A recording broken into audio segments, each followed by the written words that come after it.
ଆମର ଧର୍ମ ଓ ସଂସ୍କୃତିରେ ଯେଉଁ ସ୍ଥାନ ବିଦ୍ୟା ବ୍ରତ ବ୍ରହ୍ମଚର୍ଯ୍ୟ ବ୍ରାହ୍ମଣତ୍ୱ ଗାଈ ଦେବ ମନ୍ଦିର ଗଙ୍ଗା ଗାୟତ୍ରୀ ଆଉ ଗୀତା ରାମାୟଣ ଆଦି ଧର୍ମଗ୍ରନ୍ଥକୁ ଦିଆଯାଇଛି, ବୃକ୍ଷକୁ ମଧ୍ୟ ସେତିକି ମହତ୍ଵ ଦିଆଯାଇଛି।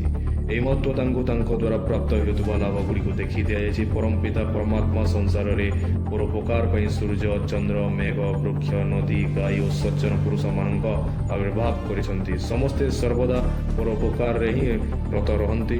ଉପରୋକ୍ତ ଉକ୍ତିରେ ଋଷି ଅନ୍ୟ ପରୋପକାରୀମାନଙ୍କ ମଧ୍ୟରେ ବୃକ୍ଷକୁ ମଧ୍ୟ ସମାନ ସ୍ଥାନ ଦେଇଛନ୍ତି ଆଉ ଏହା ସ୍ପଷ୍ଟ କରିଛନ୍ତି ଯେ ଜଣେ ସଜ୍ଜନ ପୁରୁଷ ଓ ବୃକ୍ଷ ମଧ୍ୟରେ ଗୁଣଗୁଡ଼ିକ ଦୃଷ୍ଟିରୁ କୌଣସି ପ୍ରଭେଦ ନାହିଁ।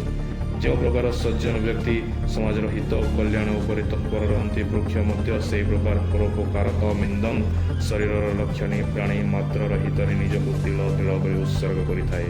ବୃକ୍ଷ ମଧ୍ୟରେ ଦେବତ୍ୱର ପ୍ରତିଷ୍ଠା ସ୍ୱୀକାର କରି ଗୀତାରେ ଭଗବାନ କୃଷ୍ଣ କହିଛନ୍ତି, ହେ ଧନଞ୍ଜୟ, ସମ୍ପୂର୍ଣ୍ଣ ବୃକ୍ଷମାନଙ୍କ ମଧ୍ୟରେ ମୋ ସ୍ୱତଃ ବୃକ୍ଷ ଅଟେ।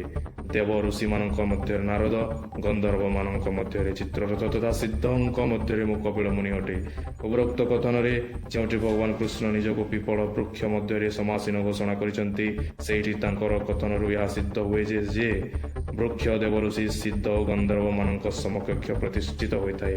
ଦେବତ୍ୱ ସମ୍ମାନରେ ଏହାର ଶ୍ରେଣୀ ଛୋଟ ନୁହେଁ। ଆଜି ଆମ ସ୍କୁଲରେ ଚାଲିଛି ବୃକ୍ଷରୋପଣ କାର୍ଯ୍ୟକ୍ରମ ଓ ବୃକ୍ଷ ପ୍ରଦର୍ଶନୀ କାର୍ଯ୍ୟକ୍ରମ। ପ୍ରଦର୍ଶନୀ କାର୍ଯ୍ୟକ୍ରମରେ ଛାତ୍ରଛାତ୍ରୀମାନେ ଅଂଶଗ୍ରହଣ କରି ସେମାନେ ବିଭିନ୍ନ ପ୍ରକାର ବୃକ୍ଷମାନଙ୍କ ବିଷୟରେ କିଛି କଥା ତଥା କିଛି ଜ୍ଞାନର ବଣ୍ଟନ କରିଥିଲେ। ବୃକ୍ଷ ପ୍ରଦର୍ଶନୀରେ ସେମାନେ ବିଭିନ୍ନ ବୃକ୍ଷ ଯଥା ତୁଳସୀ ବେଲ ନିମ୍ବ ଘିଅକୁଆରୀ ଅଁଳା ଧନିଆ ପୁଦିନା ଜୁଆଣି ତଥା ହଳଦୀ ଗଛମାନଙ୍କର ଔଷଧୀୟ ଗୁଣ ବିଷୟରେ ବର୍ଣ୍ଣନା କରିଥିଲେ। କଥାରେ ଅଛି, ବଉଳ ଗଛର ଛାଇରେ ସାଙ୍ଗ ବଉଳ ଗଛର ଛାଇ, ପଢ଼ା ସାରି ଆମେ ସବୁ ସାଙ୍ଗସାଥି ପଶୁ ଯା ଛାଇରେ ଯାଇ। ତଡ଼ିନି କେବେ ସେ ନିଜ ପାଖରୁ, କରିନି ଅଣ ଆଦର, ତାର ଛାଇ ତଳେ ହେଇ ଏକାଠି, ଭାବିନି ସେ କେବେ ପର।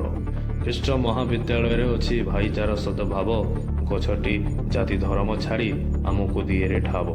ଗ୍ରୀଷ୍ମ ହେଉ କିବା ବର୍ଷା ବସନ୍ତ ରହେରେ ସିଏ ନିଶ୍ଚଳ, ଖରା ବର୍ଷା ଶୀତ ଆଘାତ ସହି ଦିଏ ନୀତି ଫୁଳ ଫଳ। ଗଛଟିର ଉପକାରିତା ଗୁଣ ଆମକୁ ତ ସବୁ ଜଣା, ପରିବେଶରୁ କାଟି କରି ଗଛ କରିବାନି ବୁଦ୍ଧି ବଣା। ଆସ ସାଙ୍ଗସାଥି ଆଉ ଭାଇ ଭଉଣୀ ଆସରେ ହୋଇବା ଏକ, ଆମ ପରିବେଶ ଆମେ ରଖିବା ରୋପିବା ଗଛ ଅନେକ। ବୃକ୍ଷ ପ୍ରଦର୍ଶନୀରେ ସେମାନେ ବିଭିନ୍ନ ବୃକ୍ଷମାନଙ୍କ ବୈଜ୍ଞାନିକ ନାମ ସହ ସେ ବୃକ୍ଷର ଔଷଧୀୟ ଗୁଣ ତଥା ସେ ବୃକ୍ଷର ଲୋକପ୍ରିୟତା ବିଷୟରେ କହିଥିଲେ। ଯେପରି ତୁଳସୀ ଗଛକୁ ଇଂରାଜୀରେ ହୋଲି ବେସିଲ୍ କୁହାଯାଏ ଏବଂ ଏହାର ବୈଜ୍ଞାନିକ ନାମ ଓସିମମ୍ ଟେନିଫ୍ଲୋରମ୍। କ'ଣ ପାଇଁ ରଖାଯାଇଛି ତଥା ତୁଳସୀ ଗଛ କାହିଁକି ସବୁ ଘରେ ଘରେ ରଖାଯାଏ, ତାର ବୈଜ୍ଞାନିକ କାରଣ ତଥା ଧାର୍ମିକ କାରଣ ବିଷୟରେ ଛାତ୍ରଛାତ୍ରୀମାନେ ବହୁତ ସୁନ୍ଦର ଭାବରେ ବର୍ଣ୍ଣନା କରିଥିଲେ। ଆବାହମାନ କାଳରୁ ଶୁଣା ହୋଇ ଆସୁଛି, ଜଳ ହିଁ ଜୀବନ, ଏବେ ତା ସାଙ୍ଗକୁ ଶୁଣାଗଲାଣି ବୃକ୍ଷ ହିଁ ଜୀବନ। କଥାଟି ମିଛ ନୁହେଁ, କାରଣ ବୃକ୍ଷ ନ ରହିଲେ ପ୍ରାଣୀ ମୁହୂର୍ତ୍ତେ ମଧ୍ୟ ବଞ୍ଚିପାରିବ ନାହିଁ।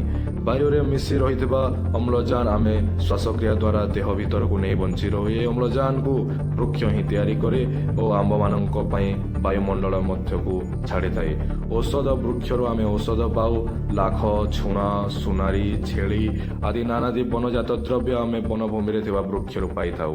ତେବେ ବୃକ୍ଷର ସବୁଠାରୁ ବଡ଼ ଉପକାର ହେଉଛି ପାରିବେଶିକ ପ୍ରଦୂଷଣ ବିନାଶ ଓ ଅମ୍ଳଜାନ ଗଠନ। କିନ୍ତୁ ମଣିଷ ତାର ଘୋର ମୂର୍ଖତା ଓ ସ୍ୱାର୍ଥନ୍ଧତା ଫଳରେ ଗ୍ରାମ ଦେଶ ତଥା ପୃଥିବୀର ବୃକ୍ଷ ସମ୍ପଦକୁ ବିନାଶ କରି ନିଜ ବିନାଶର ପଥକୁ ପରିଷ୍କାର କରିଦେଇଛି। ମଣିଷ ଏବେ କିଭଳି ବଞ୍ଚିବ ତାହା ଏକ ମହା ସମସ୍ୟା ରୂପେ ମୁଣ୍ଡ ଟେକି ଛିଡ଼ା ହେଲାଣି। ମଣିଷ ଓ ପ୍ରାଣୀ ଜଗତ ବଞ୍ଚି ରହିବାକୁ ହେଲେ ଆବଶ୍ୟକ ସଂଖ୍ୟକ ବୃକ୍ଷ ବଞ୍ଚି ରହିବା ନିତ୍ୟାନ୍ତ ଆବଶ୍ୟକ। ତେଣୁ ଏହି ବନୀକରଣ ଓ ସାମାଜିକ ବନୀକରଣ ଏକାନ୍ତ ଆବଶ୍ୟକ ହୋଇପଡ଼ିଛି। ଏଥିପାଇଁ ପ୍ରତି ପରିବାର ପ୍ରତି ଗ୍ରାମ ପ୍ରତି ସହର ପ୍ରତି ନଗର ପ୍ରତି ବିଦ୍ୟାଳୟ ପ୍ରତି ଦେଶର ବୃକ୍ଷରୋପଣ ଏକାନ୍ତ ଆବଶ୍ୟକ ହୋଇପଡ଼ିଛି। ୟୁନେସ୍କୋ ଅନୁସାରେ afforestation can help to bring about climatic change. It is a process of creating new forest. It is considered as a process of establishment of the forest through natural succession.